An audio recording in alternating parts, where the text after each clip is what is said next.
Global news. Global news. I am 20 TV. Enra, any yan say ElionMusk. ElionMusk didn't say the people in ElionMusk. We see can you see America? We are seeing na because can you come with Enra, I want a pair in our White House.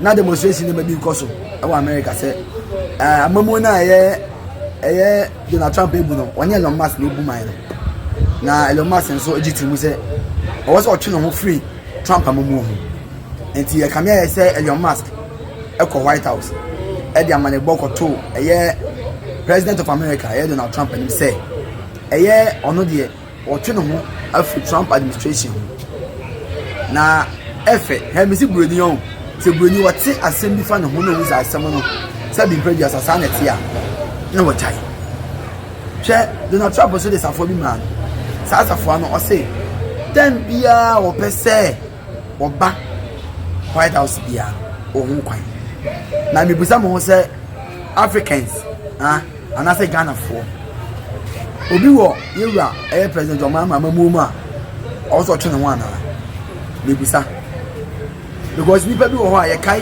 former president Nana Akufo-Addo no office for ni nua no bi ha na mamu no mo kan wo bi me ami ni kwame ni gabi o che da akona impanyifo bi e kaka ho na me busa me say enne za 2025 we macho obi wo Ghana president amamu mu bi president John Mahama amamu hu bi a also twe ne ho ana na Ghana enyi asundwe efi say Ghana nyi nipa wakodia Ghana de nyi nipa wakodia enyi Ghana ye dia enti me busa me ho enti say ne Donald Trump and Elon Musk say o maye ne no say on Trump administration mu bi na ono de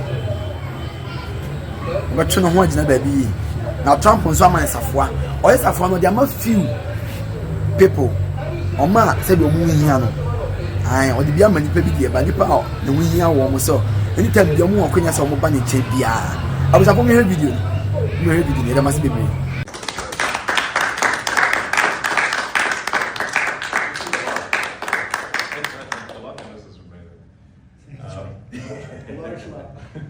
well, let me say perhaps a few words that this is not the end of Doge, but really the beginning. My time as a special government employee necessarily had to end. It was a limited time thing. It's 134 days, I believe, which ends in a few days. So, so that it comes with a time limit. But the Doge team will only grow stronger over time.